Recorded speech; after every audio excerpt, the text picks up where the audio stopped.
Welcome back to News 46. The Nye County Commissioners have settled a wrongful death lawsuit in reference to an inmate who committed suicide while in custody. The family of a woman who committed suicide inside the old Pahrump jail in 2012 sued Nye County and has been paid a settlement of $225,000. The family said that they told the sheriff's office that their daughter, Christina Lydecker, was possibly suicidal, but was allowed to be housed in the jail's waiting room due to overcrowding in the old jail. She allegedly was able to shut herself inside a bathroom and hung herself out of sight from deputies with a ligature made from her bra. On May 14th of 2012, she and 3 other women were temporarily being housed in the waiting room at the time. Lydecker was rushed to Desert View Hospital and then flown to University Medical Center in Las Vegas, where she later succumbed to her injuries. Lydecker was being held at the facility at the time of the incident on charges stemming from a December 31st, 2011 domestic dispute between her and her parents. The commissioners paid the suit of wrongful death from the insurance pool pact during the last county commissioners meeting. 33.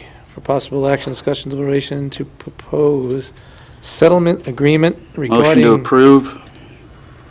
I have questions. I'm sorry, I'm still confused on this one. I had mine answered earlier, but please, go ahead. Yeah, because I didn't get any answer. Okay, number one, how much is this actually for? How much is the county putting out for this? This case was handled by Pool Pact and settled by Pool Pact. We have paid our deductible already. Okay. And this is just the settlement of the case for your... So Pool Pact would be paying out the $225,000, Yes, not us. correct. Okay, doesn't this fall then under your No, ability to approve? I can only approve up to 50 on settlement agreements. But that's what our deductible was, right? That was Correct. my question. But therefore, then So I that's the cannot, only- I can't approve the settlement agreement at a higher value.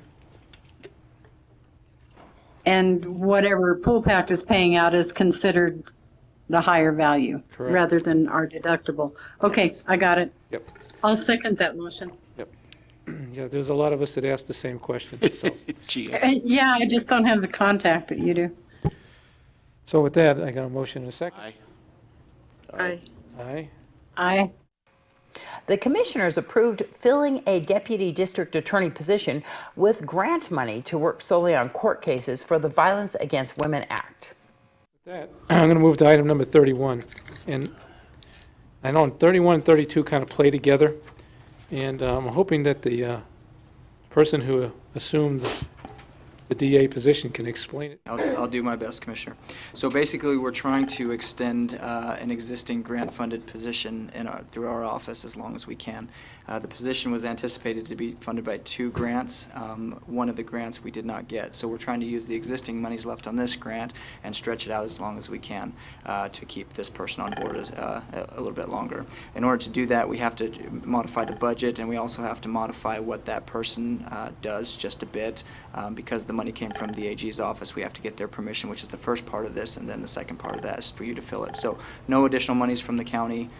We're just needing to get approval on this because it was your grant that you approved a while back, and we just want to make those changes to keep this person as long as possible. So what is the actual money, other than the grant? Now, if I'm when I read this, it didn't seem like that grant covered the total amount of days that's supposed to be covered. The way I understand it is the AG's office covered this position during what would have been the grant period. So now we're asking the grant to cover the balance of the year through May. And because the AG's office covered it directly. And we're basically just redistributing some of the grant budget and then extending the completion date. Motion to Yeah. approve the change order. Yes, that's all you have to do. Well, okay, then I'll second it since you made the motion. So 31, I have a motion and a second. Anybody want to vote? Aye. Aye. Okay, 5-0. Okay, now we can really get confused and take care of number 32. If I read this correctly, it will be October through May employment only. Pam, is there a new person going to step into this, or is this just extending somebody's contract until May? It's my understanding, they're keeping the same person, and this just covers their budget through the end of May. Okay, so once the grant money is gone, so is the DDA, right? Yes, it's a grant-funded position only through the length Okay. of time the grant, but I'm sure they're expecting an additional grant for the next fiscal year as well. Okay, motion to approve. It's been an ongoing grant. Second. I have a motion and a second. Call for the vote. Aye. Aye. 5-0. And now here's Josh Osborne with today's Great Computer Deals Tech Tip.